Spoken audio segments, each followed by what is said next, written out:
All righty. So you're really not going to hear much from me tonight. As a matter of fact, like this is probably about it. We have guest speakers and we have Doug presenting tonight. And actually at the end, we're going to have a really fun panel discussion on running your meetings. And during that session, we're going to try to focus on some of the really interesting things people have done with their meetings this year, the year of the COVID. So I was very upset to hear that one of our participants could not make it tonight because she's been fighting with COVID for a week. So please, please everybody do your best to keep staying safe. We don't have much longer.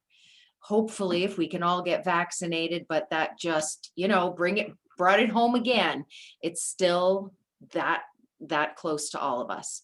So let's see here. I am going to introduce you guys to Tina Chapman, who I mentioned earlier, who is on the district membership committee. And the committee this year has been doing a ton of work to really try to come up with a plan for the district. They've come up with a slideshow and they're really keeping it consistent throughout the district. So I'm really excited to hear what they've been working on. And Tina is here tonight to do that for us. So Tina, I will stop sharing so that you can share your screen. Okay. And Karina, would you let me know when you can see my full screen? So yes. That I can have to change it from, let's see. And Tina, we'll keep an eye on the chat for you. Okay. So far, so good. I can see it. So let's see. Now it's going to let slideshow. Yeah, I can't see it from here. Really? Yeah, because the screen sharing tab is in the way. You can move that. Okay. Oh, there you go. Okay. Cool. Yeah, that was a happy day when I figured that out.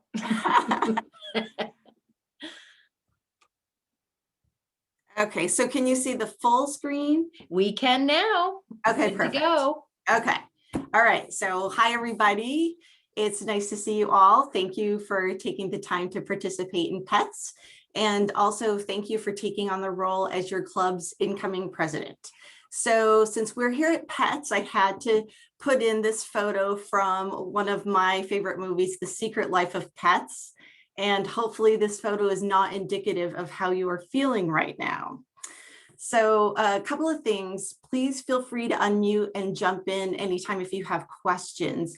Just realize that I can't see you all, so speak up if you would like to ask a question or have a comment. I'm also going to be inviting you to periodically put some of your thoughts in the chat as well. And because we're going to be doing some brainstorming, and then later on what I want to do is just send you all a copy of the chat comments so that you have everybody's ideas and you can refer back to them if you want to.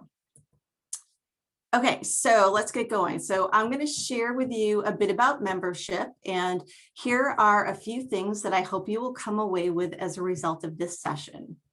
The importance of engagement, the foundation of recruitment and retention, membership and club options, the importance of diversity, equity, and inclusion, and membership resources. So as a reminder, we're working our way through Rotary International's new strategic priorities. Item number 3 is enhancing participant engagement and expanding our reach. Now, why do you suppose they used the word participant versus member? I think it's because we have to think beyond our current club members when we're thinking about engagement. Of course, club members need to be engaged because that's how we get things done. That's how fundraising happens. Community service projects happen, global projects happen, and people's lives change for the better. But think about who else we can and need to engage.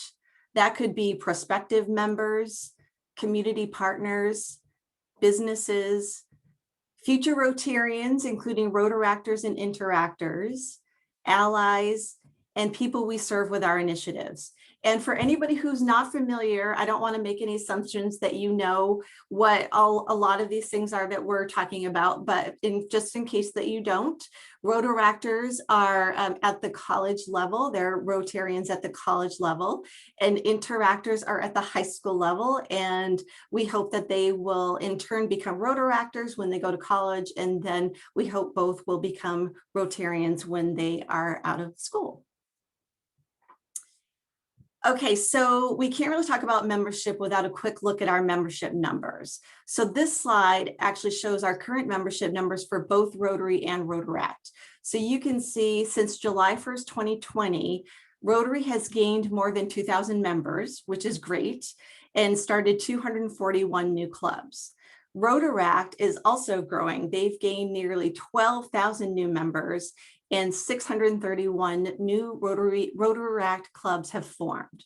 So it's especially exciting to see the increase in new clubs, since that's our best way to expand our reach and increase our capacity for service around the world. It's also important to compare membership figures from basically this time last year, so prior to the pandemic. So you can see that when we look at January 1st, 2020, Rotary has 23,000 fewer members, but Rotaract actually has 4,000 more members. So I did check the numbers as of April 2021, and both Rotary and Rotaract member numbers have trended positively, which is great. However, keep in mind that the desire to increase membership numbers often results in a focus on adding new members to clubs and overlooks the importance of delivering an engaging experience for current members. Retaining our existing members remains both a challenge and an opportunity for us. Okay, so now let's look at the district membership numbers, and I apologize because this is a little fuzzy, but hopefully you can see it okay. So here you can see on the bottom graph that since 2011, our membership numbers have steadily declined, and that during the 2020-2021 program year, there's been a marked decrease in numbers, which is quite concerning. And you can also see in the top graphic that every year our net change has been negative from the prior year. So the 2021 year is certainly in part due to the pandemic, but there's also, as you can see over time, there's an ongoing systemic reason for declining membership, which we need to really address. And then here is our district membership breakdown. We're about 62% male and 38% female. For membership distribution under age 40, we actually don't really have very good information at all. And mostly that's because club members are not self-reporting their dates of birth into Club Runner. So in my club in Waterville, we just recently added date of birth to our membership application form. And we've been asking members to share with us their birthday. Not everybody wants to, but when they do, then we enter them into the system. And here's something also interesting. So we're going to be talking in a little bit more about diversity, equity, and inclusion.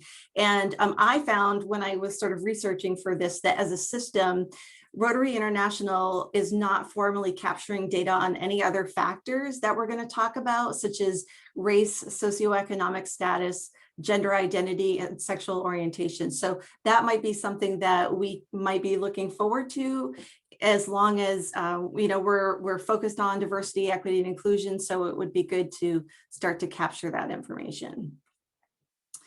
So now let's talk about engagement. So why is engagement important? So in the chat, I would like for you to type in what you think. So basically finish this statement. Participant engagement is important because, and I'll give you a moment or two to think about that.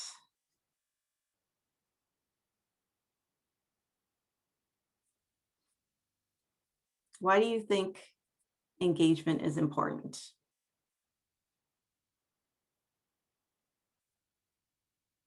Okay, so Lisa says it keeps people active with club initiatives.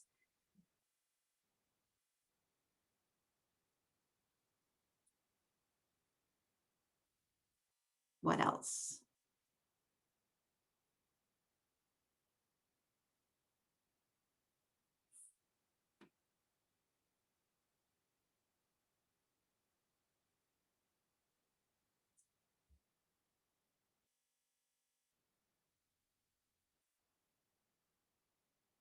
Oh, I lost my chat.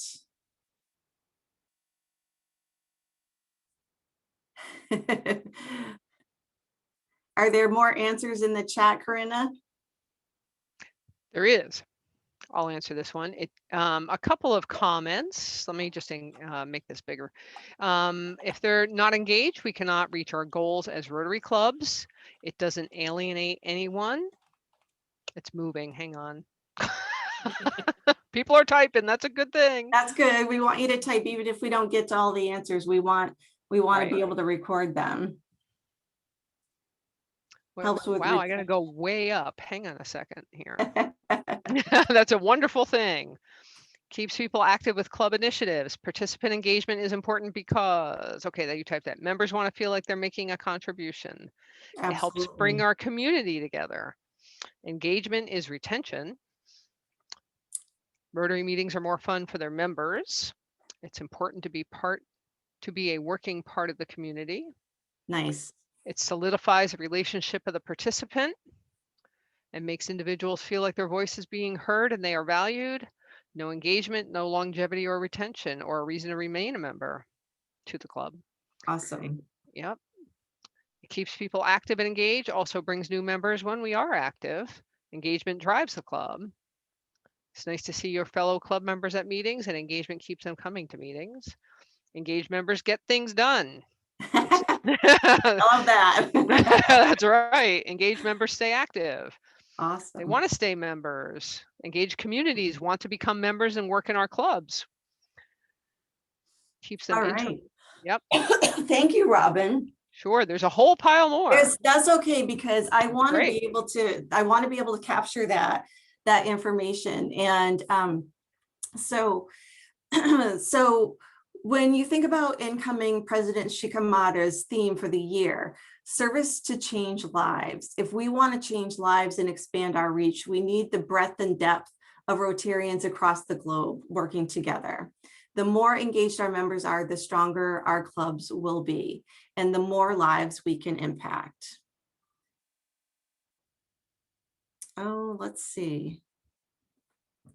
There we go. Okay. So I'm going to switch gears on you a little bit, and I want to talk specifically about recruitment and retention. So how do you think that we grow Rotary membership? So I'm going to share with you one way that we tried to grow our Rotarians in Waterville. So this is Aaron and Allison in my club.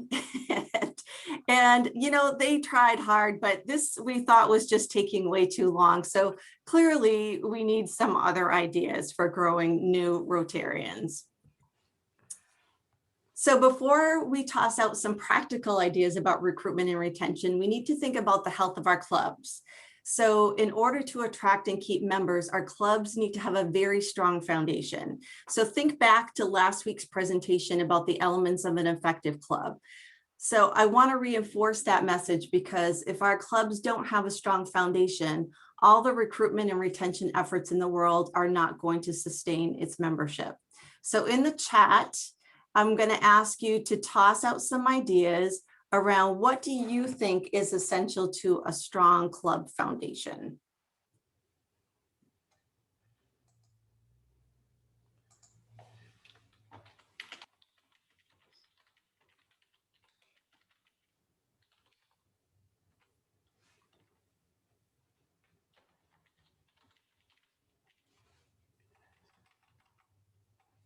Oh, communication, that's great. Active public relations, solid structure organization, succession plan for officers and committee chairs, that's awesome. A fair mechanism process for all voices to be honored and heard.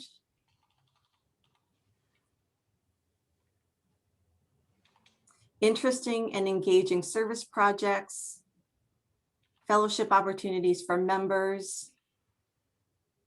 Those are great. You actually said quite a few of the ones that I wanted to highlight. Oh, the 4-way test, that's awesome.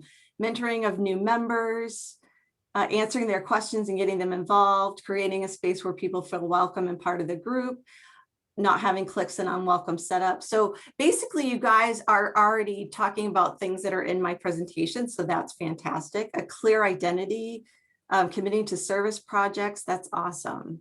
So here, I'm going to repeat a few of the things that you guys said.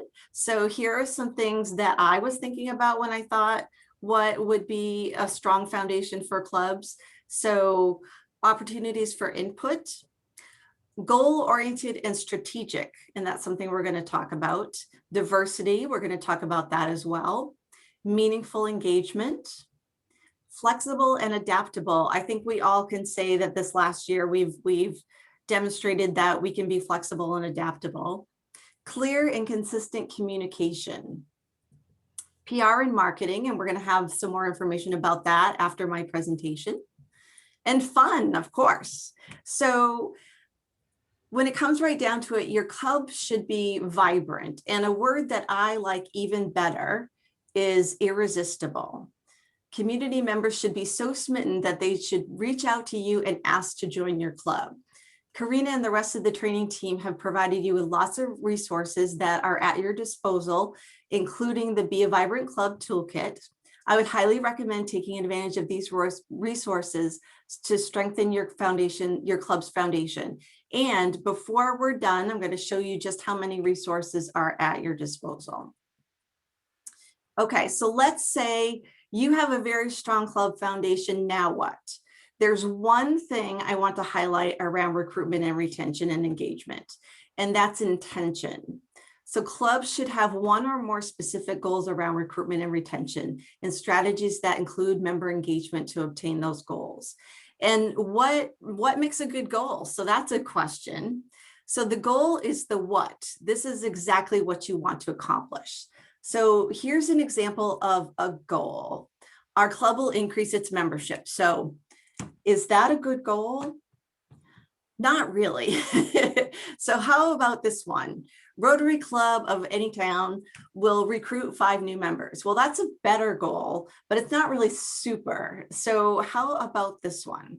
By June 30th, 2022, Rotary Club of any town will grow its membership from 45 members to 50 members. So this is a pretty good goal. It talks about what you want to accomplish, how much, and by when. And then your action plan is the how you're going to accomplish it. And so it's that old adage that when you fail to plan, you plan to fail. And that's true with recruitment and retention. So now let's highlight retention. This has been an extremely difficult year to retain Rotarians. But now that we are seeing the light at the end of the tunnel, this is a good time to regroup. And so first of all, and this is one of the things that I want to be able to share with everybody, is what are some strategies that your club has put into practice around retention? So what are some ideas that you might have if somebody wanted to really think intentionally about retention? What are some suggestions that you might have for them? And you can put those in the chat. And I will toss out a couple while you're thinking. So you might put together a retention committee, or you might have member retention as a standing agenda item at your board meetings, or you might appoint a person in charge of member experience. So let's see, find a project or a job for every member of the club to do. Oh, the Red Badge program. If you've not ever heard of the Red Badge program, that's a great one to integrate new members into the Rotary community. Mentoring, we've talked about mentoring in various different meetings. That's a great one. Personal phone calls to see how they are enjoying Rotary and if they have any new ideas to make it better. That's a good one too, especially if you have older members or members who aren't comfortable with technology and you haven't seen them for a while. It's a great idea to give them a call to see how they're doing. Unique opportunities for makeups, that's a great one. And engaging new members, the newer members, to make sure that they're retained. So here's the thing. So your goals and the strategies that you and your board put into place are unique to your club and your community. So those of us at the district on the district membership team can help you identify and articulate what those might be. So we've been learning a lot about coaching. So it's one-on-one coaching, and we can work with you as an incoming president to help you identify your retention goals and strategies, because they are, like I said, they are unique and special to your organization, your community. And what's going to work for one club is not necessarily going to work for another. And everybody has some unique circumstances. So we're here to help you figure out what is going to work best for you. So we're going to talk about this again, but I'm going to encourage you to reach out to your district membership team and allow us to help you think that through. Okay, next is let's kind of do the same thing with recruitment. So again, in the chat, put in some strategies that have worked for your club around recruitment.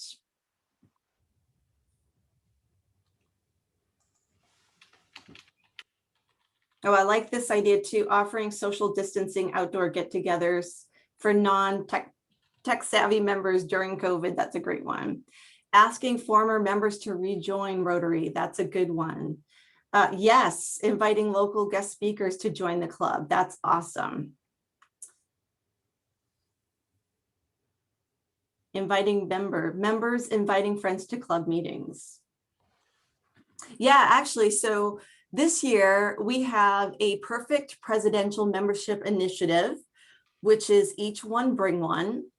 There are lots of ways that this can help, and this can be worked into your program year with, each one bring one fellowship events, or each one bring one special club meetings and contests and things like that.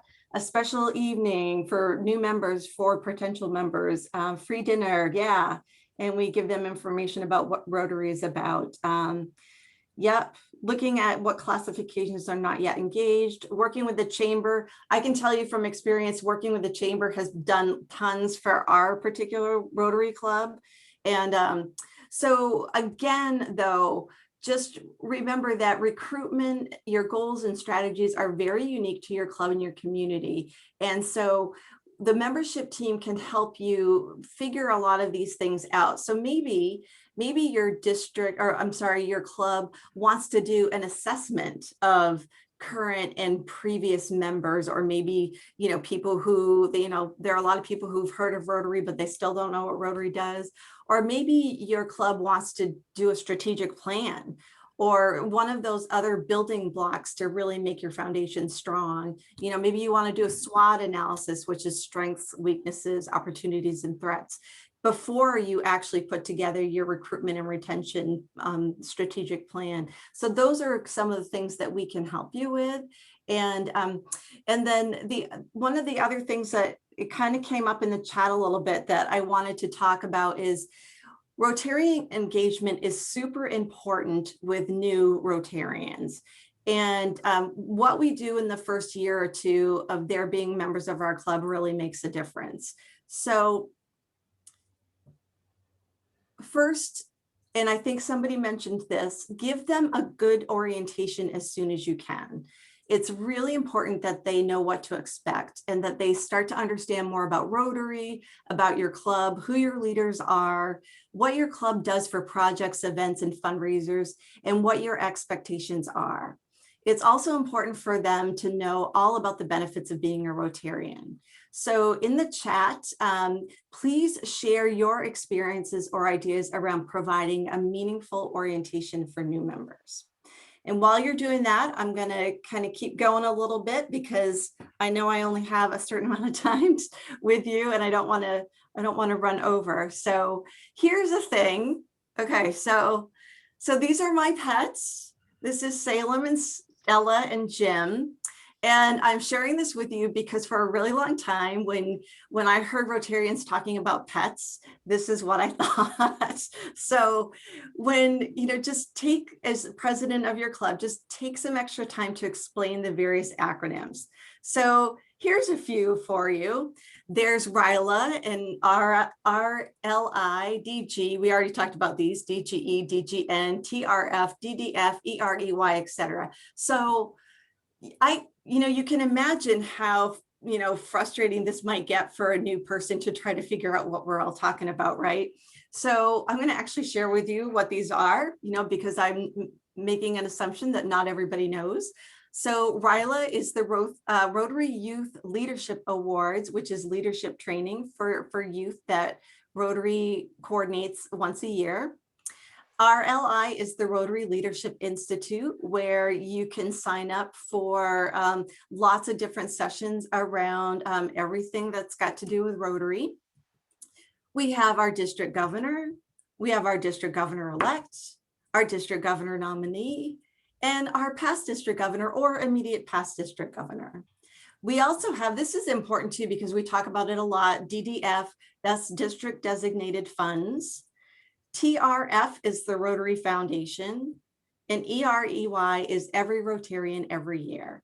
And if you have questions about what any of those are, please reach out. You can reach out to any of the training team, any of anybody on the district governor string.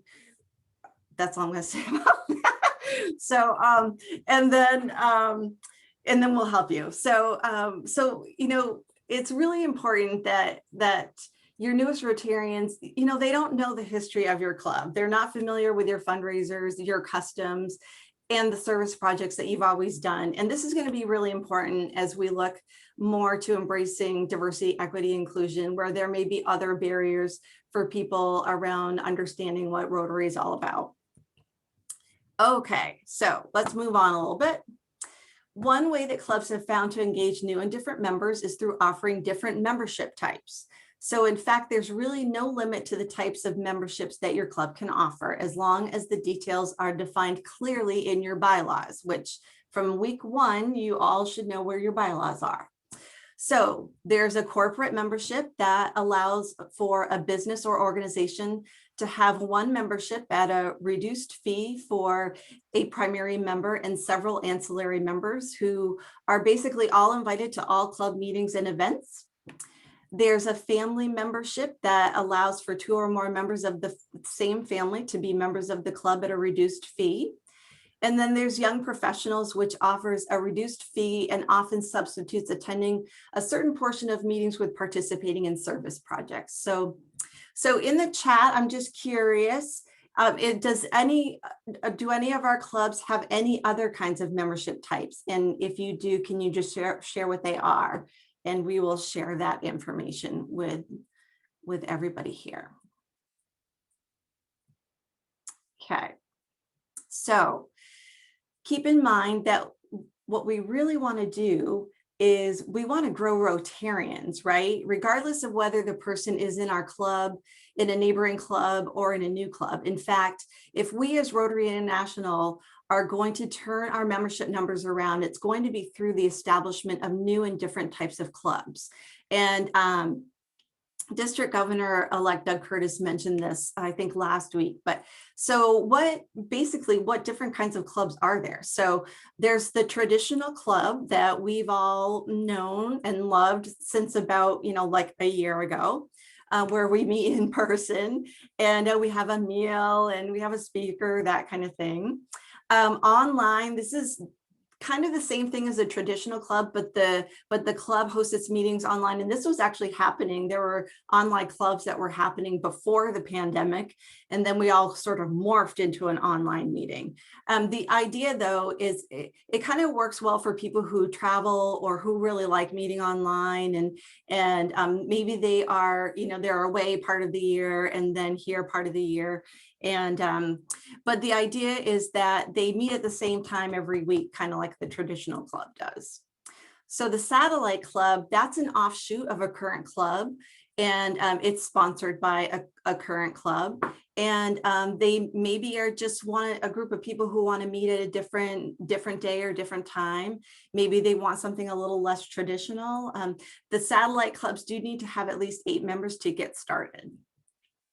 There's a passport club. This is really interesting. So this type of club will often meet online, but not always. But the club members are encouraged to attend other club meetings and only need to attend a specified number of meetings at their home club. So this is really great for people who love to go to other Rotary Club meetings and just experience different clubs and what other clubs are doing within their own home clubs. Cause-based clubs, this is something relatively new that I really think is going to take off.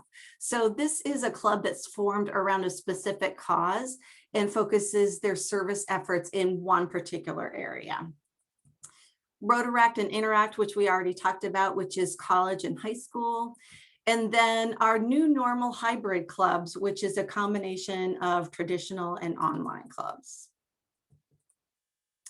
Okay, so now we're going to dive into diversity, equity, and inclusion. And we often say DEI. And I'm trying not to do that because I don't want to throw too many acronyms around. But so diversity, equity, and inclusion is a top priority for Rotary. And it's really about growing and diversifying our membership to make sure that we reflect the communities we serve and are inclusive of other cultures, experiences, and identities. So we're really creating an organization that is more open and inclusive, fair to all, builds goodwill, and benefits our communities. And to help us achieve our goal, the Rotary International Board of Directors passed a diversity, equity, and inclusion statement. And this is the statement. It's, as a global network that strives to build a world where people unite and take action to create lasting change, Rotary values diversity and celebrates the contributions of people of all backgrounds, regardless of their age, ethnicity, race, color, abilities, religion, socioeconomic status, culture, sex, sexual orientation, and gender identity.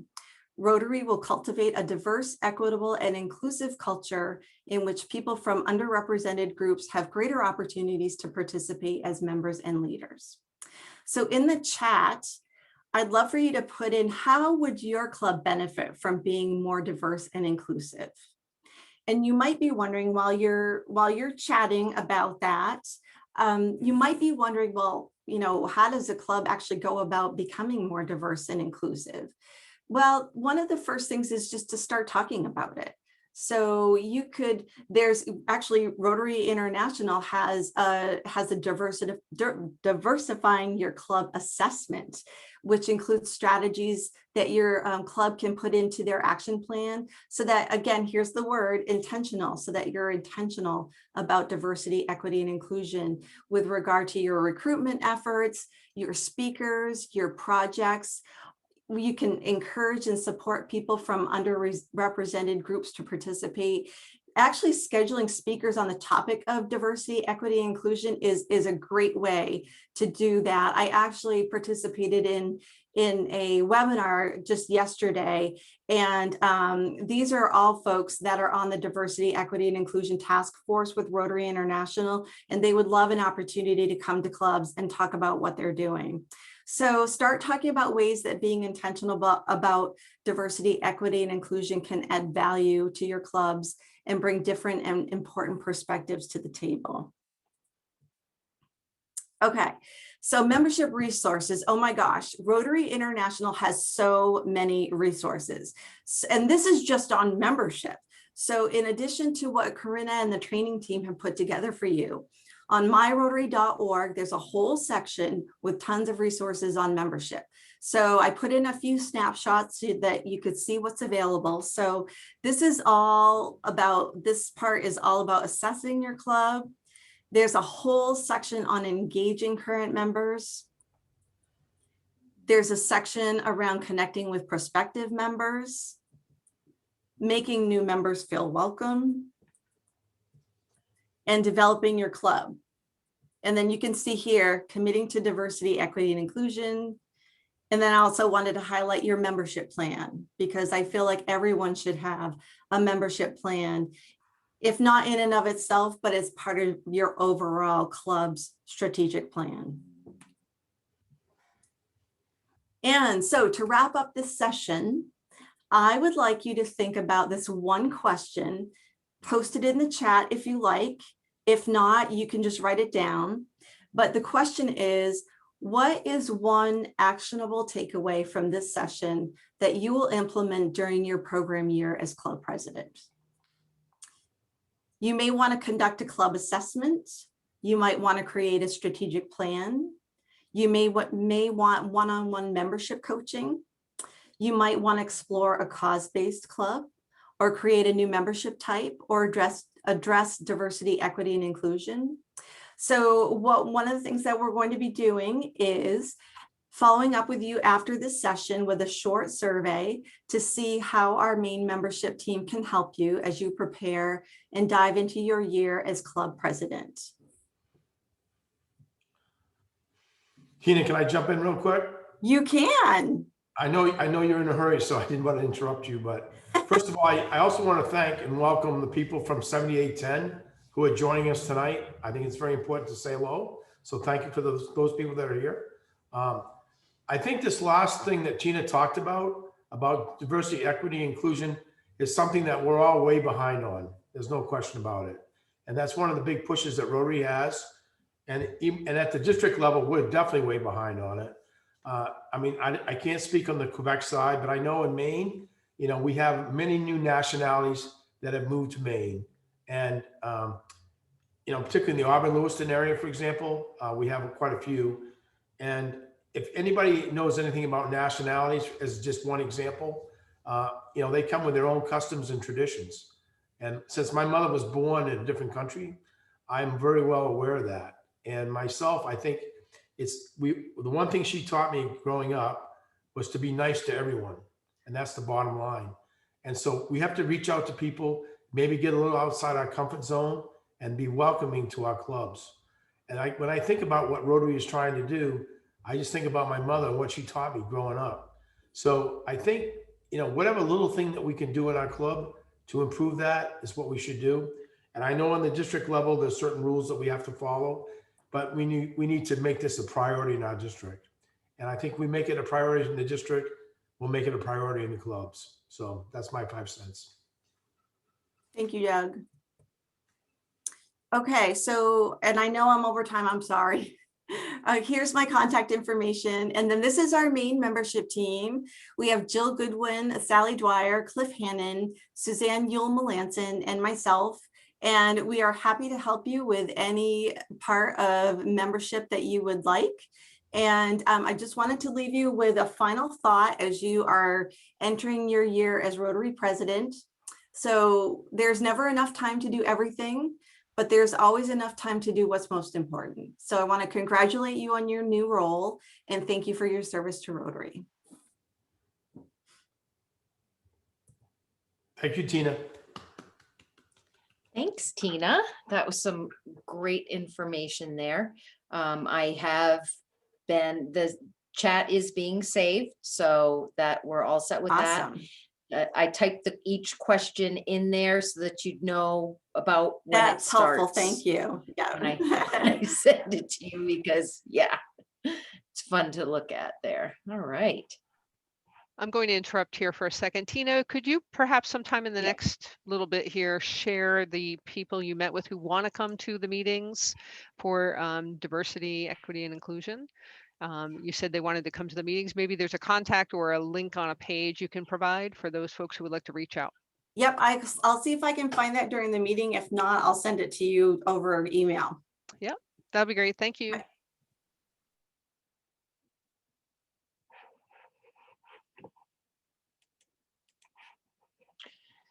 All righty.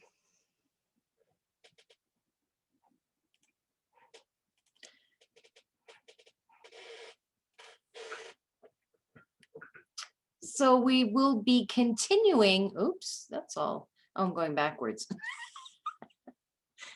That makes sense. All right, there we go. So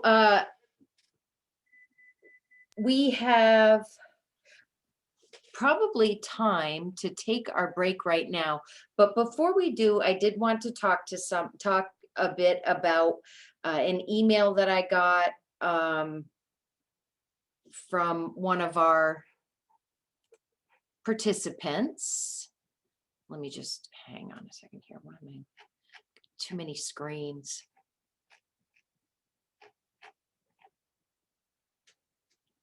Okay. From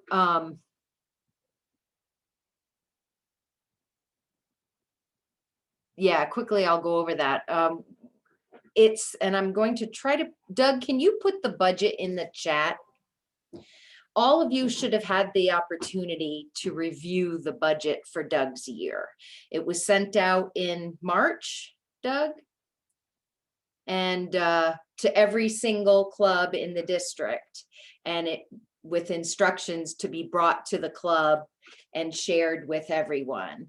So hopefully most of you got the chance to see this. Doug, one of the questions, Doug Curtis, one of the questions that I received, and actually Doug Bargwin is who I was asking to have it put in the chat. I'm not going to ask you to do that, Doug Curtis. But there is a question about dues for the upcoming year. And if I remember correctly, they are not going to change. That is correct, Corinna. All right. So, and Doug Bargwin, what was it? 22 plus 3? It was, well, yeah, it was Oh, 20, Actually, it's 44.50. That would be per annum plus the 3. per person, Per per account. club member per year. Right. Yep. Oh, there it is. Yep, 44.50. But is the 3 for polio on top of that? Correct, So it's actually 47.50 per person per year? correct. Okay. So just in case you guys are wondering, I know we talked about budgeting last year, so I got the email about, it's hard to make a budget, and the other question that this person had was about budgeting for pets for next year, and we just don't know what things are going to be like. So if you budget for the way it used to be in the past, where it was full on in person and you were paying for hotel rooms and everything, I think you would be pretty good having that information, as far as making your budget for your year. And Doug, do you want to start now, or do you think we should take our break first, 5 minutes, and then you go into, because it's, Either way is fine with me. why don't we take our 5 minutes now and come back? And then Doug will talk to us about public relations, if you couldn't guess by his background. Hey, Corinna, before we leave real quick, Who? Wait, who? Corina. Yes, Doug. Sorry to bother you today. I know you're working very hard. I just want to say a couple things. I know Denis is planning, he's on the call as well, I believe tonight. We're planning on doing pets in person, and I think that's very important. And one thing, we very much encourage, not only the president-elect to attend, but another member of your club, like the vice president, for example. So correct me if I'm wrong, Doug Bargwin or Joel, but I believe that normally the registration is around $100 and $50 for the second person. Is that correct? I think it is. No, No, the $150 per person. It's the same for the second person unless there's some other budgeted money put into it to decrease that amount. And it also, that does not include the hotel room. Right, I know that. And there's a budgeted amount in the dues bill for the club every year to pay as part of pets, right. because every club pays into pets regardless, because the president-elect it is mandatory for the president-elect to attend pets. So that part of that, Joel?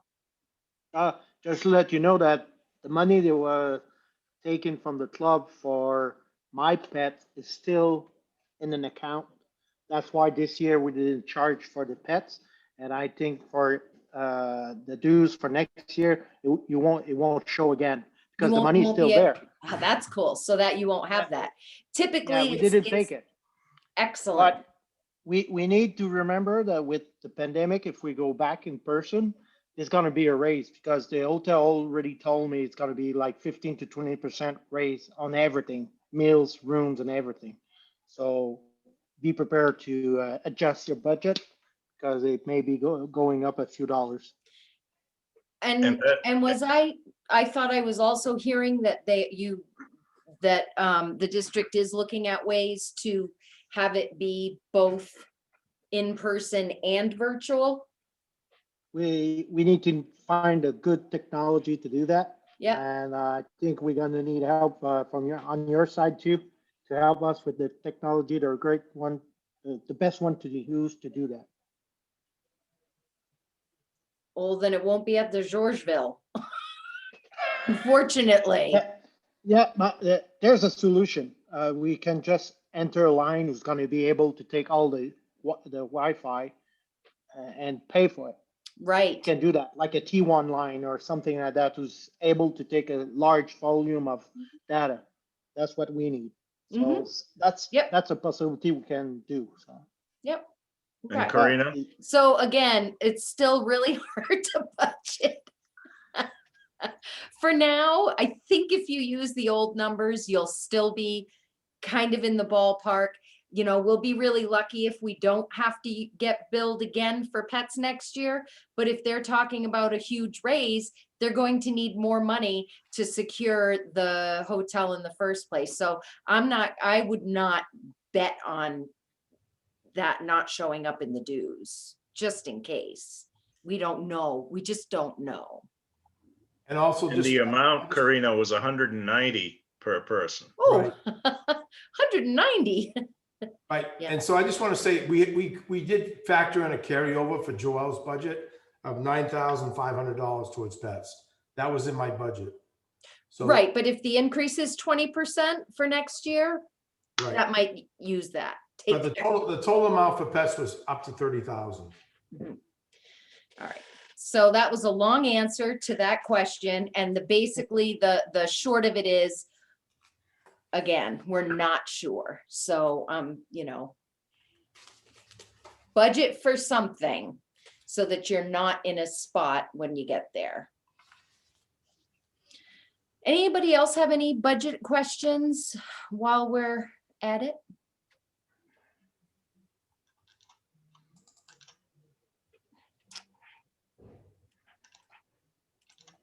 All right, well, with that, why don't we take our 5 minutes now? And when we come back, then Doug Bargwin will talk to us about PR. Thanks, everyone. I will need to leave because I got another meeting, so have a great one. and Thank see you for next being week. here for as long as you Yep. could. I got the district conference meeting, so Oh. they're waiting on me. Have a good one. You too. Bye. Bye-bye. Karina, there are a couple questions in the chat or comments or both.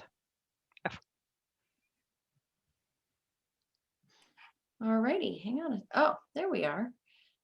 No, those are old. At least I don't see anything new. Doug's budget is in there. Oh, there's the question about Tina's PowerPoint being available. Oh, yes, there's that one. Tina? Yes. Yes, okay. Can you email that to me right off so that, or do you have Eve? You know what? Eve, Can how I do you put say it- your last name? Potier. Oh, Potier. Eve Potier. Do you have his email address? I do.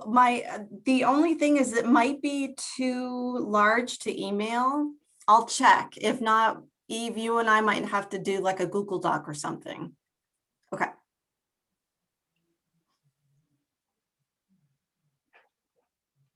And there was also the clarification question on hybrid pets for 2022.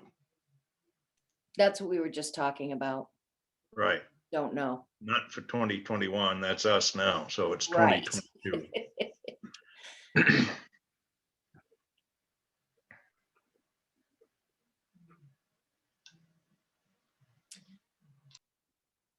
Thanks, Lisa. He needs the actual files though, so that he can present it once he translates it.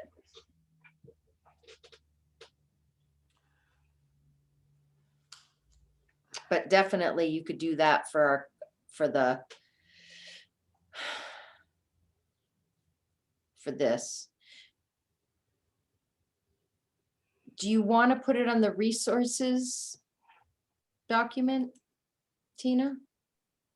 Do you want us to put it there? Can I do that? Yeah, you can, or we can, either way. Yeah, I think yeah, that should work. We don't have any room left on that page. Oh, I should stop sharing.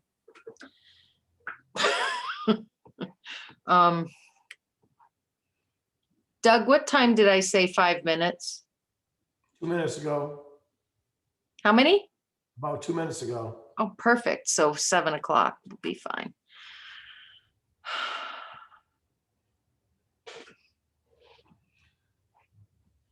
You know, one thing we are going to be challenged with is on the technology side, because one of the things I learned by working on Suzanne's district conference last year, audiovisual is very expensive across the board. We're looking at to doing the district conference, as you know, in St. George. And so that's one of the things we're going to be tackling. I can tell you that for the district conference. And it's going to be a challenge. There's no getting around it, because you would be surprised at the cost of it. It's not cheap by any means.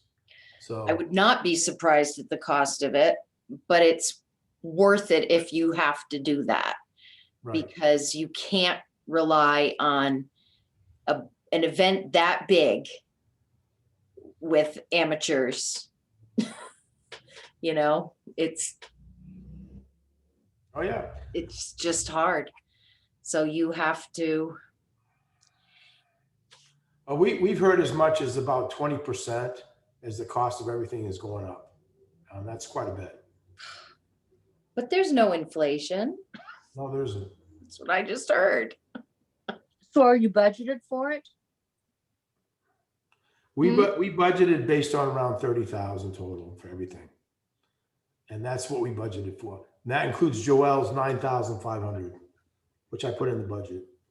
So the reality of it You're is talking about pets, not district conference. right, pets, yeah.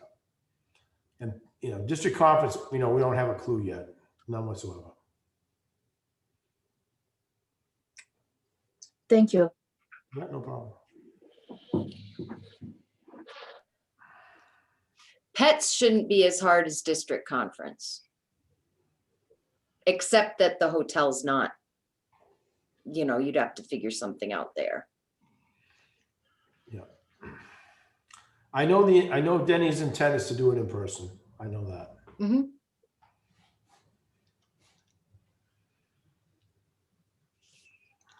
Of course, you can see from the budget that people are going to be confused as to what the actual dues per member is, because there's the line that says total annual dues per member, and it has the figure 69.75, which is actually adding the per capita plus the dues per new member together. It's not and RI dues is separate on top of that then. Right. That's just the district, the 47.50. 47.50 is the district dues, and then there's RI dues on top of that. All right, Doug, are you ready to go? Ready as I'll ever be. You want me to share the screen? Please do.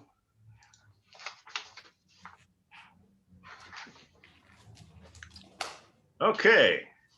So one of the priorities, as you know, of Rotary's action plan is to expand our reach, as we've heard over and over again. And we can do that by building awareness of our impact and our brand through the stories we tell and the connections we make. Public relations amplifies those stories. Next slide. But then again, what is public relations? It's media relations, or working with journalists and editors to tell our story. And that is all part of public relations. Any club that includes public relations and media relations in its communication efforts can increase the community's understanding of Rotary and promote a favorable image of itself and its activities, as well as Rotary and Rotary's programs. All members can participate in your club's public relations and media campaigns. That can be as simple as wearing your Rotary pin, or your Rotary shirt, or your Rotary hat, or your Rotary necklace, whatever, or as detailed as helping to plan a multi-year marketing campaign. Next slide. Remember to work with other Rotary and Rotaract members in your community to expand your reach.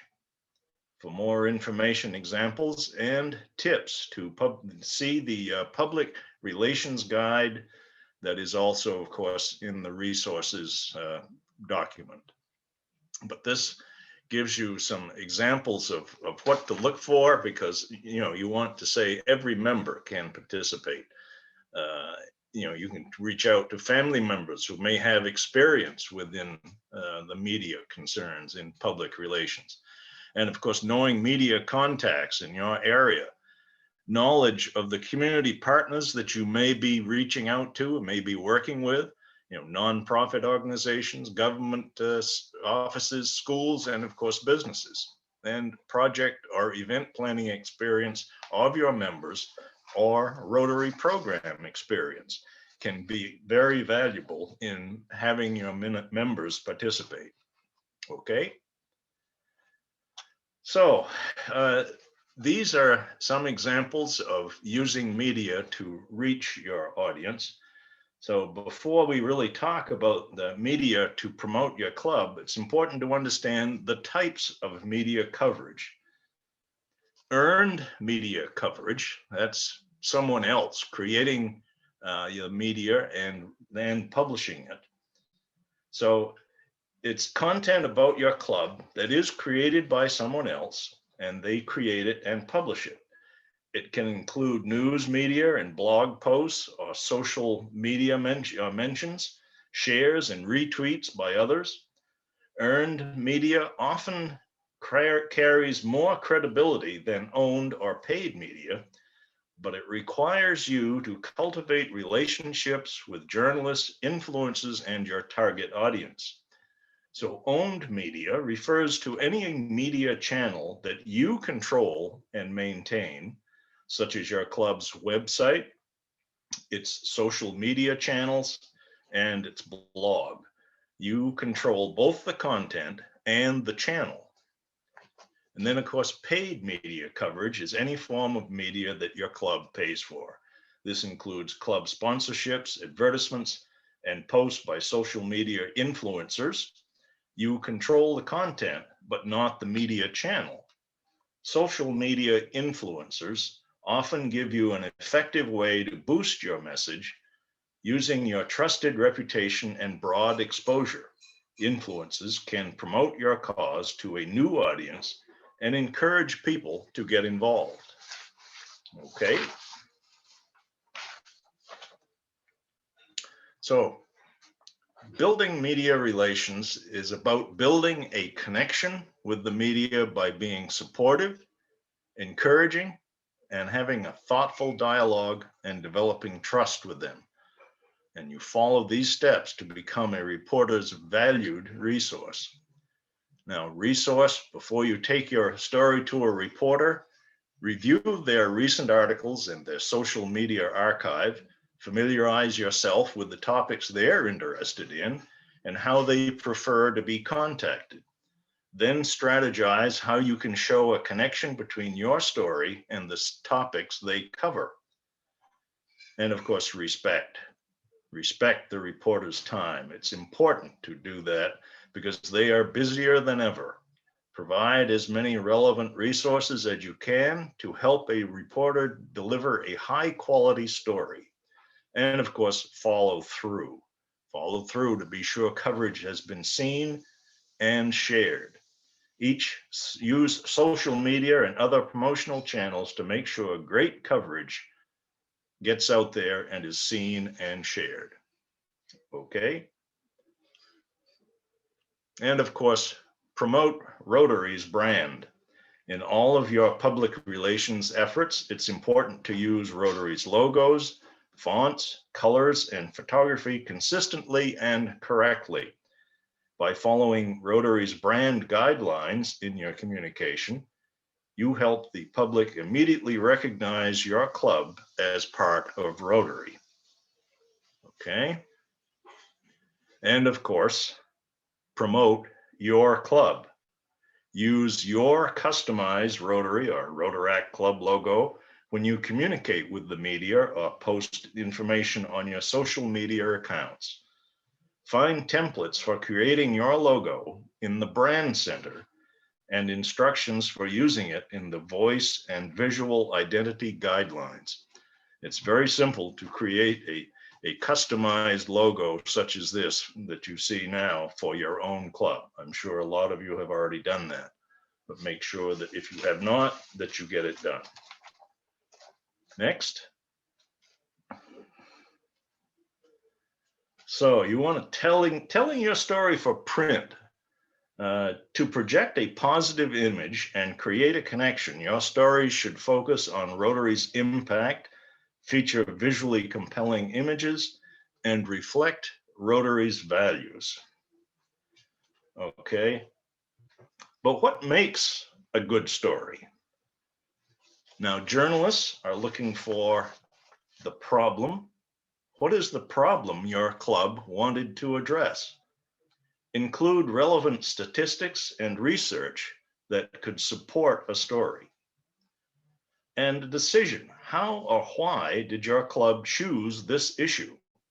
Explain how the problem got members' attention, what made them want to commit to addressing it, or how it affected members personally, if it did. And of course, action.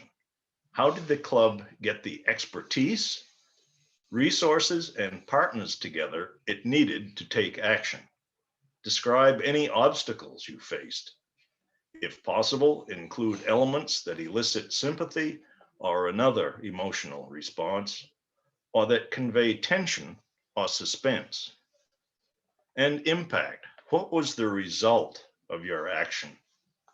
Give information about how many people were helped, how their lives were affected, or how the people themselves may have changed.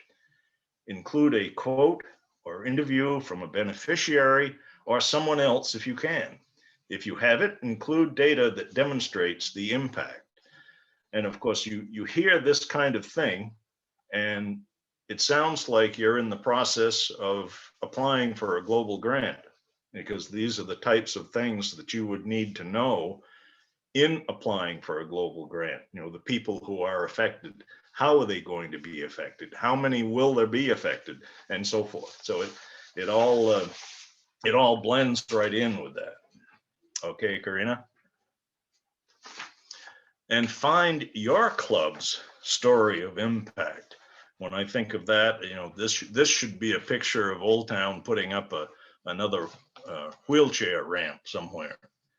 But look for stories that demonstrate how your Rotary or Rotaract club, or your indirect club, or your impact club, or your next act, or your first act, all of the acts are making a positive difference. Make sure that they show members as problem solvers who are driven by a desire to create opportunities, strengthen communities, and find solutions to the toughest challenges that affect people. The best stories show members in action and explain how lives and communities were changed. Okay. So besides telling your story in print, you may come to a point where you need to tell your story aloud. Not all of your stories will be in writing, of course. Be prepared to talk about Rotary, your club, and its activities in interviews for TV, radio, or maybe podcasts. Your public relations plan should include designating a spokesperson for your club, developing messaging, and planning for interviews. Having someone serve in this role effectively is vital to building your club's public image and reputation. The ideal spokesperson should have a basic understanding of the media, the audience, and of course, Rotary and your club. When you choose a member to talk about something your club is doing, make sure they can convey what you want the listener to know or do. It's often helpful if the spokesperson has a connection to the story. The role of a spokesperson is to give your story a human face. A spokesperson should give information about your club, project, or event clearly and concisely in interviews, using terms that the audience will understand, not RILA and TRF, as Tina was saying earlier. So you have to be careful about the Rotary speak and make sure you are explaining exactly what you're talking about. Okay? And what should your message be?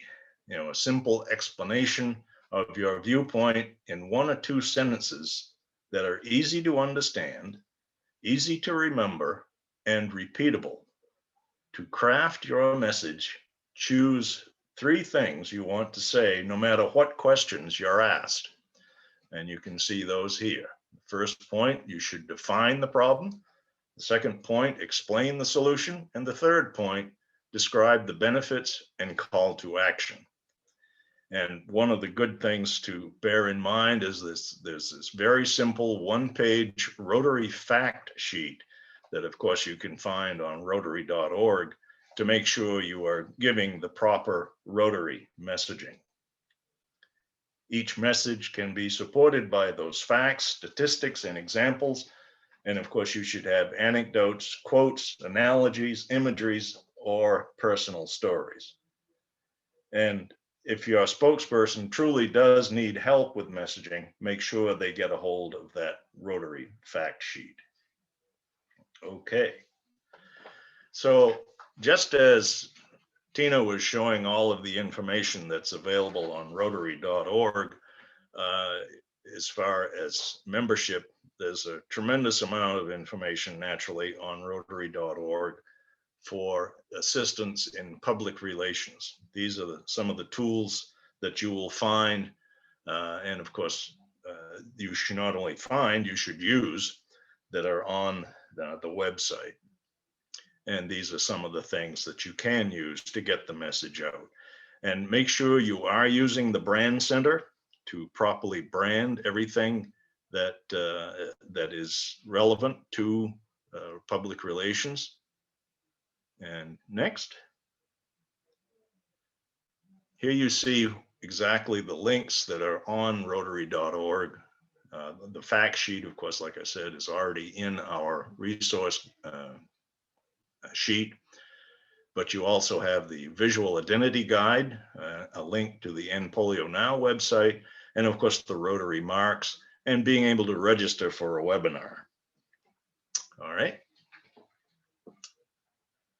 And then further on that page, you will find information in regard to public relations for your club, public relations for your district, and a direct link to the Rotary Public Image Coordinator.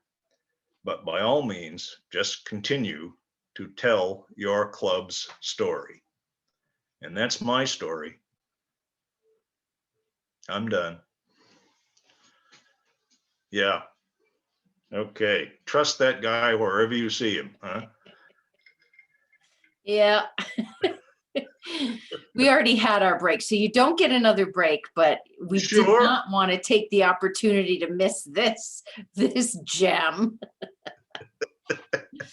So also be aware that when you look at the resources document, there is a section that says learn by topic. And if you click on public relations, there you will get to the page that has all those links that Doug was talking about.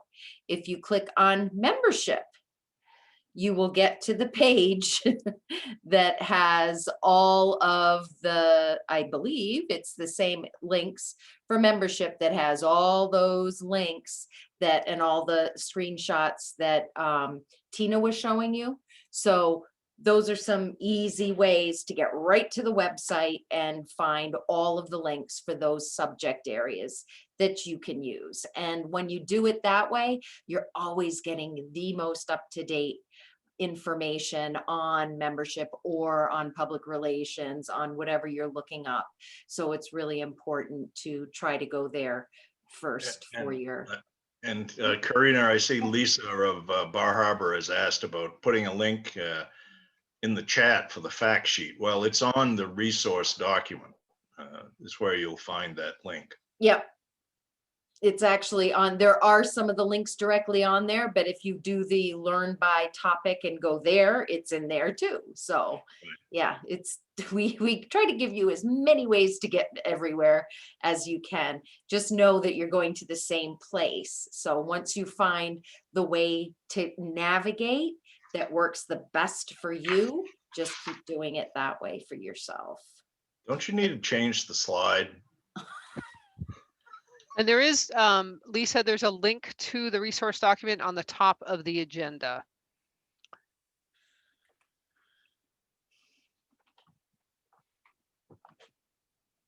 All right.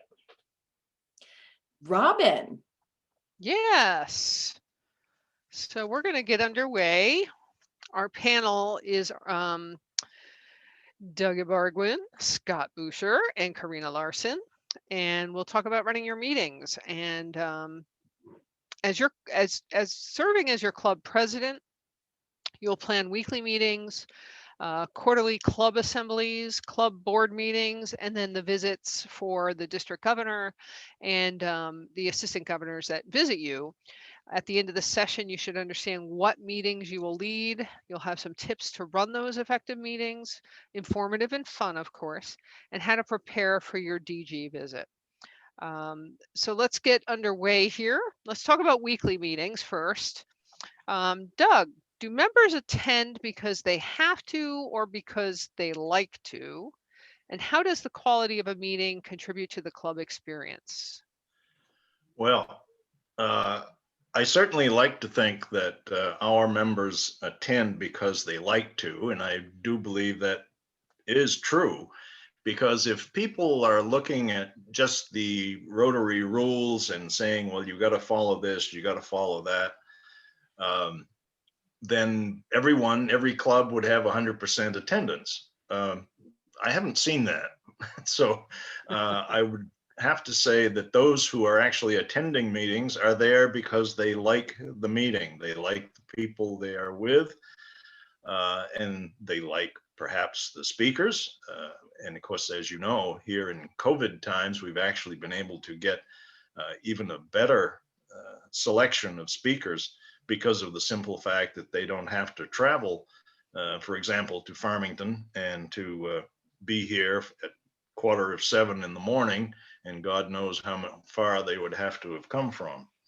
So, but what does that actually contribute to the club experience, the quality of the meeting? Well, you have happy and engaged members. And if you have happy and engaged members, they're going to stick around. We certainly try to have fun. We've had fun during COVID as well with some of our meetings. And I'll leave that for discussion later on. But that's my answer to that one, Robin. Thank you very much. We'll move on to Scott. I know things are different with COVID and hybrid, and we live in different times now, but does your club have strict attendance expectations? How has that changed? What are the ways members can attend other club meetings? And during these times, we know a lot of that is just virtually tuning in. But Scott, you want to talk about attendance and some of the things your club has done in the past? Certainly. So I would say when I joined Rotary, it was the attendance was a little bit more strict. They were closely being monitored and recorded. And as time's gone along, Rotary attendance is still being taken by our club, but is not as strict as it was in the previous years. Pre-COVID, again, it's kind of funny when we're always saying PC, pre-COVID, we actually had, one of the things that we did in our club is we actually put an iPad in at the entrance table so that when members come in, they can actually go right on with their pen and check off their name on the iPad. One of the reasons we did this is it certainly helped with the attendance requirements, especially for the secretary, With our club at one point, we were well over 100 members. So it was quite a challenge getting that many membership loaded in every week. And so what we were able to do is actually pull up the attendance sheet right on Club Runner on the iPad. It was an iPad that was donated by one of our members. It was just an older iPad that we made available. And we always had somebody at the front desk anyway. So if somebody had a challenge as far as getting their attendance logged in, somebody was there to obviously make the screen larger and check them off themselves if they needed to. But I would say that right now, attendance is probably going to be used more by clubs for, gee, somebody hasn't been here for 6 weeks. Maybe we really need to make that personal reach out and check in with them. I think you can use the attendance as a tool to help keep those members engaged, especially if somebody's been missing for a while, to reconnect with them. Thank you. Continuing with Scott, what practices do your club put into place to ensure guests are welcomed? Normal times, mind you, and have a positive experience. So in our club, we actually have essentially each month as a speaker coordinator volunteers to organize the speakers for that month. It's the expectation for that person who's organizing the month to meet the speaker at the door when they're coming into the club meeting, making sure that they know, have a seat with somebody else that you can introduce them to, show them how to go through the meal line when we had meals, and making sure that they know the process. You have to make sure this is being done because it can be very intimidating for somebody that's not familiar with club activities. What is the process? I have this ticket. Where do I put this ticket? Who goes first? Is there like a head table? You really want to make sure that you're delegating this out. Not that you're the president, you certainly can help out, but delegation is a key factor when you're president, making sure that if somebody's volunteering as a speaker coordinator, I would highly recommend that they be there at the meeting early, making sure that they're there to greet the guests at the door. Also, even meeting them at the door is an important feature because, when you walk up, do you require guests to pay? If they're speaking that day, our club does not require the speaker to pay for the meal. But if somebody comes in the door not knowing the customs and they're getting their wallet out and they're trying to be confused, it would be very ideal to have somebody well before they walk in the room there to greet them with a handshake and making sure they feel welcomed. And then after the meeting, it would always be a great recommendation for the president to go up, thank those individuals for coming to that meeting. And a lot of clubs are now using that as an opportunity for recruitment of new members. If these guest speakers are great people, maybe you want to invite them to the next future meeting and making that connection long-term. That welcome mat really matters. The hospitality, I know from my own experience visiting your club, has been really warm and welcoming. And it is true, as a speaker, you never know what the protocols are. Every club has a different flavor. So I think that's really important. Thank you, Scott. Doug, how does your club gather opinions on the meeting format and the details of a meeting? Well, we have some members who are not at all bashful, so they'll come right out and tell you. But other than that, we will go ahead and we have done surveys of the membership to ask them, is this working for you? Is that working for you? Would you rather have the speaker first, or would you rather have the business first, and so forth? And so because of surveys like that, we have changed the format of the meeting in the past. So that has garnered us the most valuable information, is just by creating a survey and getting it filled out. Thank you. Karina, let's talk about Old Town. How has our club varied its meeting format, frequency, and what's the strengths of our weekly meetings?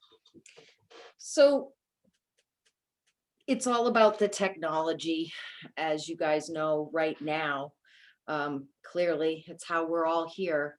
And one of the biggest things we did when the pandemic hit was to make sure that everybody who wanted to could use the technology. And we tried to encourage everybody to use the technology. And for those few who don't, we have regular phone call check-ins so that those members are being engaged. We started with we never missed, did we miss a meeting, Robin? We may have missed one or two because we were taking the time to sort it out, but yeah, maybe one. I mean, we really big email dialogues. I remember that. Yep. And we got everybody into Zoom and we got them all to figure it out. And now it's second nature and people are really enjoying that part of it. One thing that kind of harkens back to one of the questions you asked Scott about the greeter and knowing what's coming in a meeting. These meetings, these Zoom meetings also have a schedule and a format, just like your regular meetings. So at the beginning of the meeting, just like our presidents did when they were in person, the president will say, okay, we're going to start with an invocation, followed by, well, we don't do the Pledge of Allegiance online, but followed by happy and sad dollars. We're going to talk a little bit about members' birthdays or whatever, and then we'll hear from our speaker, and we moved our business to the end of the meeting. So, well, I guess it always was there, but they gives them a quick outline of what to expect in the meeting. And then we always tell our speaker that they can leave right as soon as they're done presenting, so that they don't have to listen through the business part. But they always do really enjoy being there for the happy and sad. The other part is that our meetings are shorter because we're not in person, and we were a dinner meeting, and we had a bar, and we had all this socialization. But the first 10 minutes of the meeting, at least, a lot of people get in early. They'll go into the meeting early. So there's usually about a good 15 minutes of just people talking on Zoom. And I think that's been huge. So it's just that way. And now, when it started before it got too cold, we met outdoors, socially distanced, and ordered out.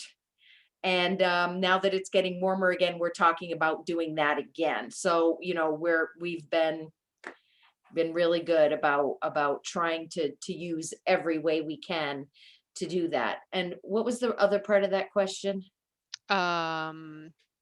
The strengths of our meetings, and also what we did differently during pandemic. Oh my gosh. We have this Spitfire in our club, and her name is Linda. And she's got us. She went to a district conference and got all fired up, and it hasn't been the same in our club since. So that's another big plug for district conferences. She heard about these in-club projects. Now she's turned everything, well, we don't have in club anymore, but all of those kinds of projects, she's just blown it out of the water. We've collected and filled Christmas stockings for the kids and for the old folks home. We do huge food drives with and bring boxes of food in like caravans of vehicles to all the different schools in the area. We've done, we have this ramp thing, which just started going crazy. We always had this one ramp, and we would move it from house to house to house as people needed it. Well, we started to collect pieces of aluminum ramps, those new ramps. Wheelchair ramps. Wheelchair ramps, yes. And have put them together. I don't know how many we have out there right now, but we'll do the same thing. We'll move them from house to house as they are needed, and take them if people no longer need them, and give them to somebody else. So that's been a great project because it's been outside, and we can do that. We did outside projects at Hirundo Wildlife Preserve. Like, everything we do has been changed so that we're safe and socially distant, but we're still out there in the community doing whatever we can. And it's been really nice. Our newest one is she got us making May baskets. Oh, for God's sake. Yeah. For May 1st. It's never ending with that woman. She'll come up with something. So every month we have something, and she basically tells us online, here's what we're doing. Here's what we need. My garage door is open. Get them done. Put the box in my garage. I got it.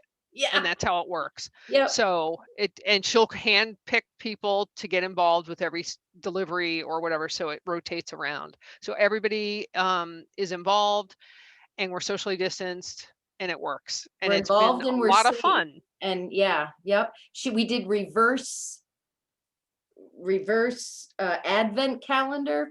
So All right. like you get a different food for every day of the month in November, a different food, or there's a whole list, household supplies.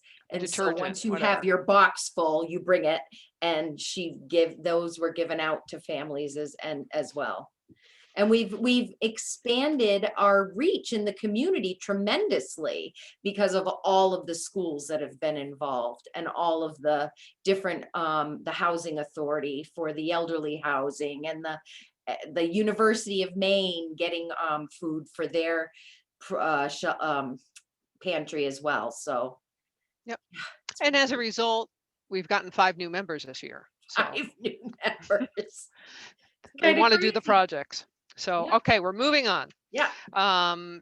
Anyone on our panel, any quick suggestions on how weekly meetings could be improved?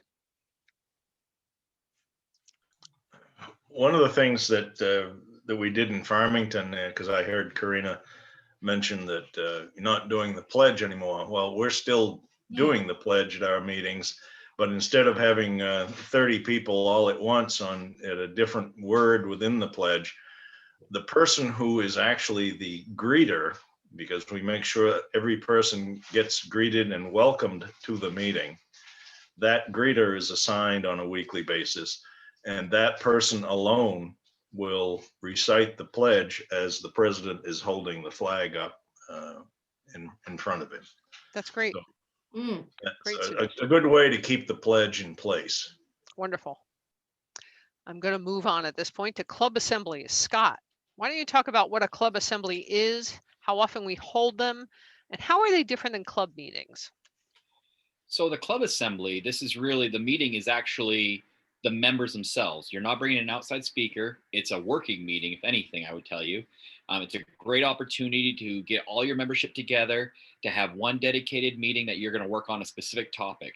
I've heard of people using a club assembly to help roll out their constitution bylaws, making sure that everybody in the membership in the clubs had an say and input on any changes. Another club assembly opportunity would be, maybe you need to redo your major fundraiser. Maybe there's some things that are, need to be improved upon. So you actually take a working meeting and actually allocate it as being a time for you can do club business. When I became president, the first thing I did is I blocked off 4 specific club assembly dates in my calendar. So when I was going out to my speaker coordinators for those months, I said, here are the 4 meetings that no speaker, I'll be organizing it myself. And I was able to use all 4 of them very efficiently. And I wish I would have put in probably 2 more. Another reason for that is I was able to swap out one of my club assembly meetings because we had a speaker that was constantly being rescheduled that everybody wanted to hear, but the calendar just wasn't lining up. And I was able to swap out one of my dates as a club assembly date to allow the speaker to come in. So it gave us a little bit of flexibility in the calendar, but I would highly recommend doing this now, because I'm sure that, we're already seeing the month of July getting booked up in our club for speaker presentations. If you want to have a club assembly, it's probably a great idea to do it right at the beginning of the year, because you might want to roll out your goals as president for the year. And that very first meeting in July, or sometime in the month of July, when you hit the ground running, would be a great opportunity to have your first club assembly. So start working on that now, start reserving those dates, and then maybe start looking at what do we need to focus on in our club for business. It's a great suggestion to hold aside a couple dates over and beyond what you want for club assemblies, because things do sometimes pop up, or maybe a speaker that you didn't anticipate popped up out of nowhere, and you would really like to have that flexibility. Continuing on with assemblies for just a moment, Karina, what kind of venue does your club use for assemblies, and how do you make them more effective? The assembly, not the club venue. Well, typically our assemblies are the same venue as whatever our meetings are for that time, but it doesn't have to be. You could do an assembly anywhere you wanted to. And actually varying it from a regular club meeting might get people to attend more, because I know that one of the concerns is, like, if they see it on the calendar, we're just talking about, like, you're always afraid people aren't going to want to come. So we got in the habit of, like, not even putting them on the calendar and surprising the club for when they came.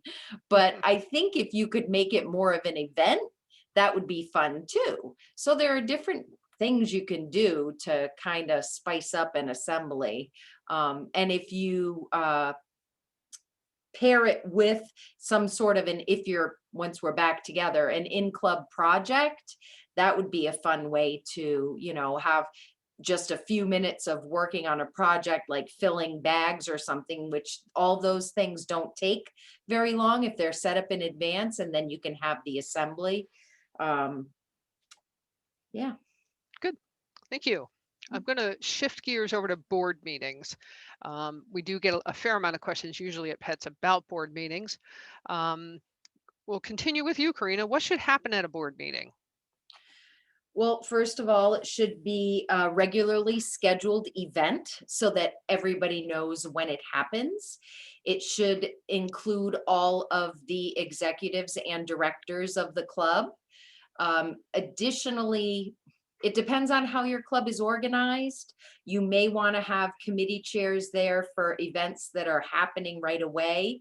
But I tend to think if you have all of the committee chairs, reporting every time, it might make your meeting too big. But if you have active events, clearly you're going to want to talk about those as well.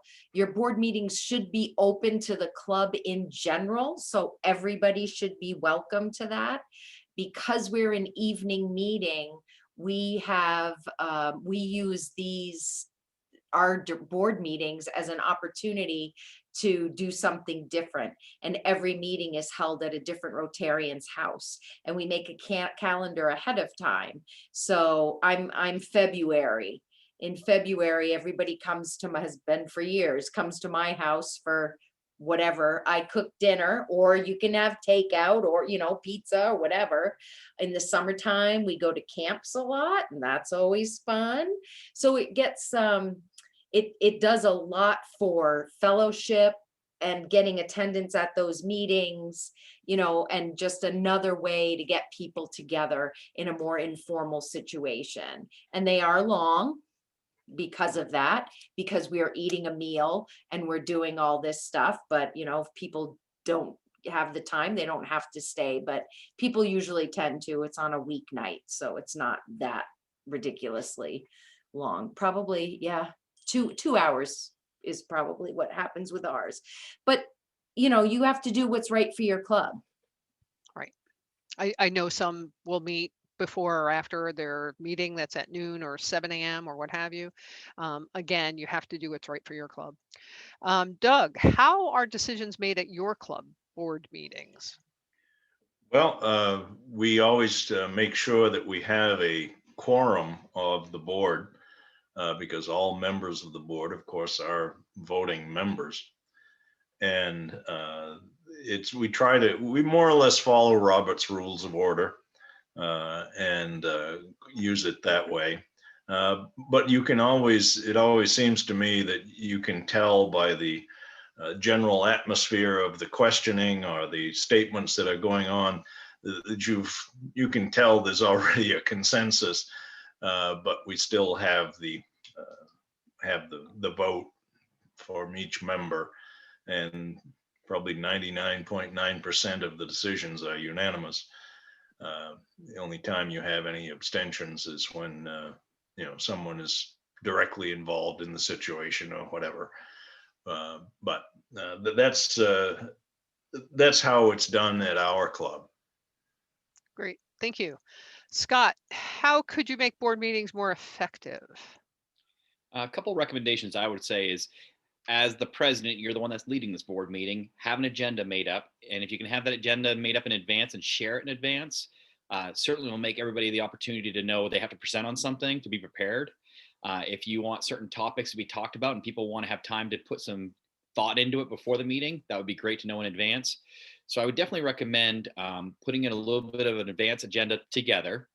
And the other item that I had a struggle with when I was president was we met 1 hour prior to our regular club meeting. And one of the questions in the chat was, how often are your board meetings? Our club meets as a board once a month. So we had 12 board meetings throughout the course of the year. And being that we were limited to just 1 hour because we had to get downstairs to go to the regular club meeting, timekeeping was very important. So to make a good board meeting and to be efficient, you actually might need to work as a timekeeper also. So when you're developing your agenda, if you're knowing that you only want to spend 10 minutes on this particular topic, you need to start watching that, or maybe have somebody on the board become the timekeeper to keep things on track. It's not that you want to be rude to somebody, but we've had situations where people become very passionate about a topic, and next thing you know, 20, 30 minutes have gone by and that person hasn't yielded the floor, and you've now missed out on the opportunity of presenting half of your agenda for the day because you were limited to those times. So I would tell you, an agenda, sticking to some specific timeframes and keeping it moving forward efficiently. Thank you. Doug, lead us off with an answer, and then Scott and Karina can chime in as needed. How do you ensure a smooth transition between presidents and between boards? Well, we generally try to have the new members of the board join for perhaps the at least a couple of board meetings, so that they are used to how things function within the board, and they just get used to the process. So it's as simple as that. Just get, because you always, in our situation, we're always going to have 2 new people who are joining the board each year. So it's just get them invited to the last couple of meetings, so that they can get used to it.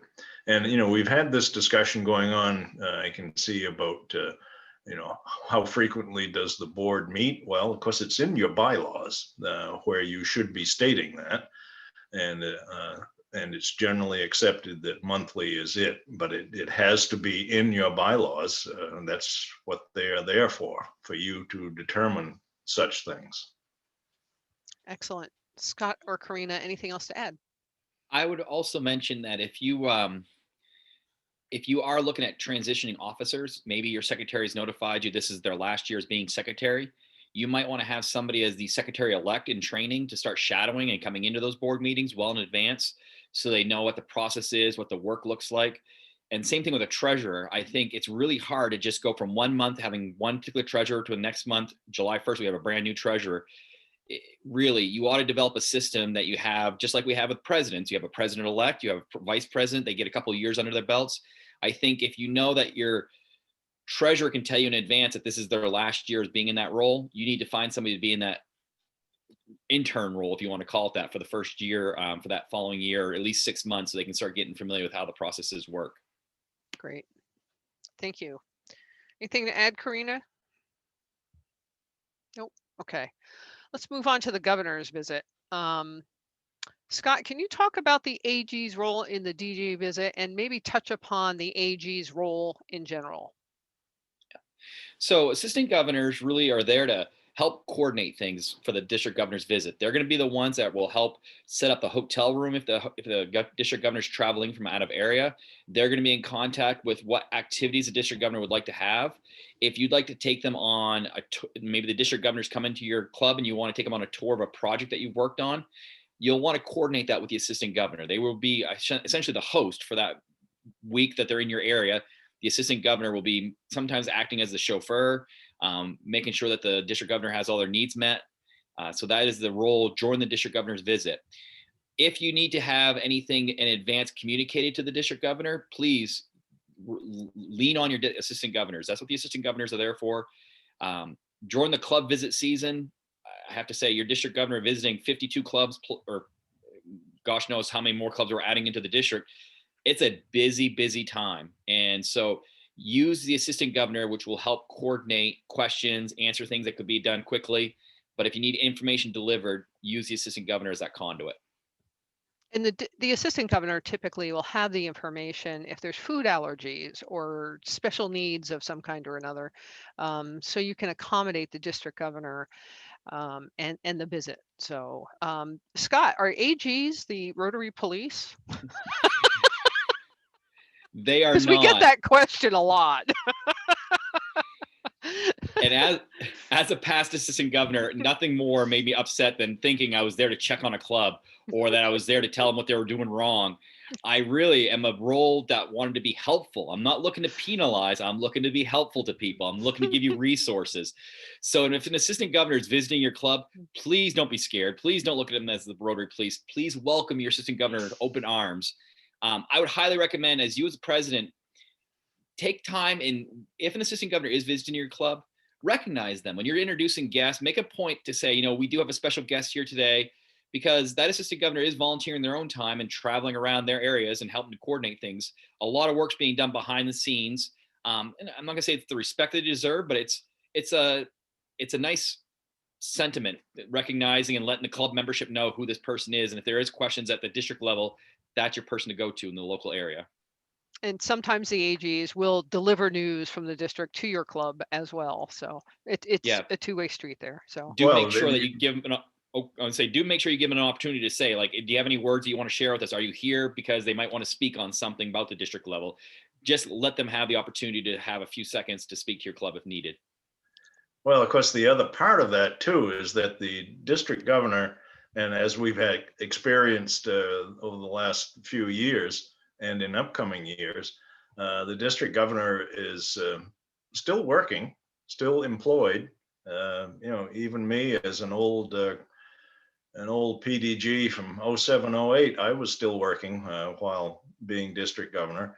So it's very nice to have the assistant governors out there, for ones to be contacted by the club rather than bombarding the district governor, who's already got 24 balls in the air anyway. So it's great for the assistant governors to be able to take some of that burden off the governor. So that's they're not the police. They're good, as we've always used the term over the years, the good conduit. Right. And I would recommend for your assistant governors, include them on your newsletter distribution. So keeping them informed of what's going on in your regular club activities, having them included in that newsletter distribution, whether you push it out through Club Runner, if you have an email list that you do through Outlook, make sure that your assistant governor is included on that so they can keep up to date with what's going on. I would also say that if you have a special event, such as a Paul Harris Fellow presentation, or if you have a major fundraiser, invite your assistant governor to come along with you to be a part of that presentation or be a part of that program. I think it's a great way of continue to have that connection. Thank you. Karina, you want to speak about how we prepare for a DG visit and how you can involve the members in these visits? Yeah, it's really it is, as I mentioned before, it is the most important Rotary meeting of your year. And you think about what the district governor is doing. They're giving 3 years of their life to running the district, learning about what they need to learn, a year of learning, a year of planning, and a year of doing. And never mind the years afterward, where they're tying up all the ends of their budgeting and continuing with their participation in district executive committees. So the least you can do is roll out the red carpet, right? They're there to learn about you, because that is one of the best things that they get to do, is hear about all the amazing things that your clubs are doing and put people together in touch with each other and spread those ideas around to other people, so that you can have the contacts and the resources and the ideas to do some of these things on your own, for your own clubs. We always make it a very special night. We have people dress in their more business formal type of clothing, wear your Paul Harris Fellows, have spouses and significant others in attendance, not guests usually, that we don't typically invite guests to that, but there are other things that we do. And we always, because this is showcasing your club, one of the things that you'll be doing is holding a board meeting for the district governor. But it's not a typical board meeting. You don't go through your board business, but you sit down with all of your board and the district governor and listen to what the district governor has that they're offering, and then give each of your members an opportunity to talk about what their role is and what their part in this year is going to be. So we asked our directors ahead of time to prepare a paragraph describing what they're going to be working on. So this is where you, as presidents-elect, need to have your goals really clear and communicate and share them really well with all of your members. And remember, in doing that, I love that the slide Tina brought up with, we'll be talking a bit, I think maybe next week, about goal setting and making sure that your goal is measurable and has a time limit. So those are huge, very important for your club to be able to understand what it is you're trying to do, as well as keeping track of what your club is doing. We dress the place up a bit. We up the menu a little bit, like all of these things we try to do. And if they're there, we try to get them to come early. So ours is one day. They have 4 to 5. They usually get a tour of Old Town. We show them a ramp or two, some of our projects that we're really proud of that we've been working on. Frequently bring them to Sarah's house, since that was a huge, that was just a great project that our club was instrumental in. And then from 5 to 6, we have our board meeting. And then from 6 on, we have our dinner. So it's a big deal. It's a big deal. And we try to do different things. We took Serge, was it, kayaking, because he liked kayaking. Sometimes we've taken spouses golfing, or shopping, or it just depends on what they're doing. Just really try to make it a special thing for them. So they're learning, they're working really hard, but they're also having a good time. Thank you. And as a past district governor, Doug, do you have anything more to add from your perspective? Do's and don'ts, Well, words of wisdom. Some of the things that come to mind, hearing Karina talking about, the meal time and all of that. I can recall several clubs that I visited where I ended up having to give my speech as my food sat there and got cold. So, just be careful of the timing of everything. In my situation, in my case, I don't necessarily need that food anyway. And even with that, I outgrew my DG jacket. I could never get it on now. But anyway, that is something to bear in mind. Also, of course, be very responsible with taking care of the spouse or partner of the DG. Make sure their needs and wants, as well as their dietary concerns and so forth. Because, I was unfortunate in that Kathy was not able to go to most of the Quebec clubs because of her employment at the time, and because of the fact that I visited the Quebec clubs in the fall. It was not an issue there as far as the spouse, but it is an issue generally for the Maine side governor in visiting the Maine clubs. Make sure that the partner or spouse is attended to. I have a question, Doug. Yes. Who is the presenter? Who is the one and only presenter? It would be the speaker you bring in for the day. Yeah, thankfully I never ran into that, where I came to a club where they said, "Oh, we have Joe Blow from Sheboygan, who's the speaker today." No, the district governor is the speaker to the club that day. So just make sure that you don't have a chair out there, a speaker chair who schedules someone else who shows up. You could do something like award a Paul Harris Fellow or a special club award or something like that. That's a nice thing to do when a district governor is there. But yeah, no, they are the presentation. Absolutely. We are running out of time. Robin, how are you set with your questions? I think we're set with questions. I'm just going to wrap it up, have closing comments, and we'll be done. How's that? Go for it. Okay, so just to close out that section, work with your AG, because the AG will know if there's time for tours, what the dietary needs are, all those details. Work with your AG. Things to consider: work with your club admin committee to plan fun, informative meetings. Mix it up. Link your meeting activities and speakers with observances on the Rotary calendar. Did you know there's a Rotary calendar? Let's start with that. There is. Go to rotary.org. Plan effective board meetings. Focus on your goals, initiatives. Make sure district and regional issues are covered. Keep your AG in the loop.